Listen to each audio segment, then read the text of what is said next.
નમસ્કાર દર્શક મિત્રો, ધ લોકસત્તા શોમાં આપનું સ્વાગત છે. ધ રેઝિસ્ટન્સ ફ્રન્ટ એ લશ્કરે તૈયબાનું એક પ્રોક્સી સંગઠન છે. ભારત સરકારે ઓગસ્ટ 2019માં જમ્મુ અને કાશ્મીરને વિશેષ દરજ્જો આપતી બંધારણની કલમ 370 નાબૂદ કરી. ત્યારબાદ કથિત રીતે ધ રેઝિસ્ટન્સ ફ્રન્ટ એટલે કે TRFની રચના થઈ. પરંતુ 2020ના શરૂઆતના મહિનાઓમાં જ આ જૂથે જમ્મુ અને કાશ્મીરમાં ઘણા હિન્દુઓની ટાર્ગેટેડ હત્યાઓની જવાબદારી લીધી અને તે ચર્ચામાં આવ્યું હતું.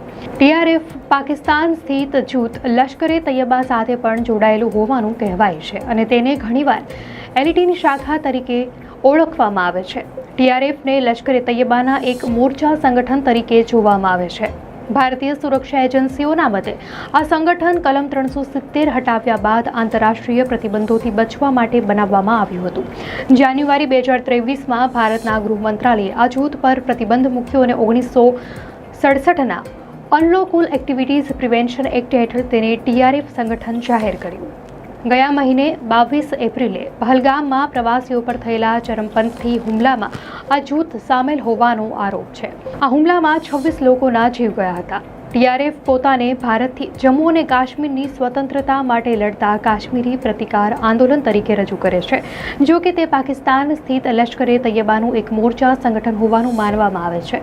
TRF જમ્મુ અને કાશ્મીરમાં લઘુમતી સમુદાયો, સરકારી કર્મચારીઓ, મજૂરો, વેપારીઓ, સ્થાનિક રાજકારણીઓ અને પ્રવાસીઓ સહિત નાગરિકો તેમજ ભારતીય સશસ્ત્ર અને પોલીસ દળો પર હુમલાઓ માટે જવાબદાર છે.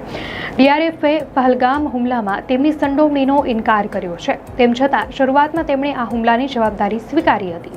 આ ઇનકાર તેમની વ્યૂહાત્મક પીછેહટ તરીકે જોવામાં આવે છે. હુમલાના 3 દિવસ બાદ 25 એપ્રિલના રોજ જારી કરાયેલા એક નિવેદનમાં TRFએ જણાવ્યું હતું કે હુમલાની જવાબદારી સ્વીકારતો એક અનધિકૃત સંદેશ તેના ડિજિટલ પ્લેટફોર્મ પર પોસ્ટ કરાયો હતો, જે સંકલિત સાયબર ઘૂસણખોરીનું પરિણામ હતું.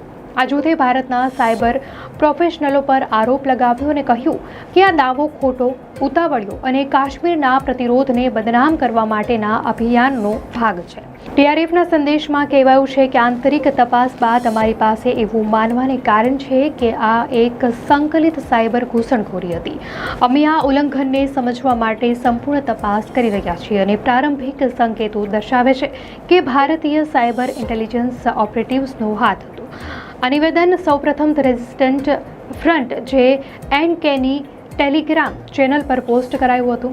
જૂથનો દાવો છે કે આ તેનું એકમાત્ર સત્તાવાર પ્લેટફોર્મ છે. નોંધનીય છે કે આ ટેલિગ્રામ ચેનલ 25 એપ્રિલે જ બનાવવામાં આવી હતી અને તે અગાઉ કોઈ પોસ્ટ કરાઈ નહોતી.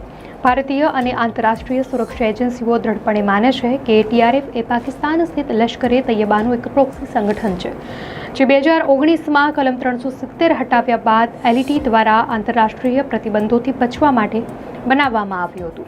ભારતની નેશનલ ઇન્વેસ્ટિગેશન એજન્સી પહલગામ હુમલાની તપાસ કરી રહી છે અને TRFની સંડોવણીના પુરાવા એકત્રિત કરી રહી છે.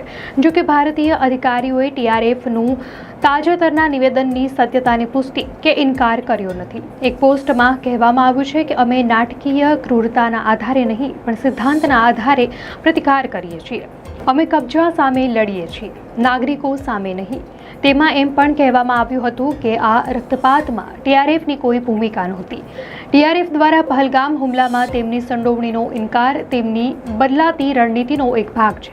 આંતરરાષ્ટ્રીય દબાણ, પ્રતિબંધો અને સ્થાનિક પ્રતિક્રિયાથી બચવા માટે તેઓ આવા પગલાં લઈ રહ્યા છે. જો કે સુરક્ષા એજન્સીઓ પાસે તેમની સંડોવણીના પુરાવા છે અને આ ઇનકાર તપાસની દિશા બદલી શકશે નહીં. દર્શક મિત્રો, આ અંગે આપની શું પ્રતિક્રિયા છે અમને કોમેન્ટમાં ચોક્કસથી જણાવશો. અને જો આપને આ વિડીયો સારો લાગ્યો હોય તો વિડીયોને લાઇક કરો અને ચેનલને સબસ્ક્રાઇબ કરો.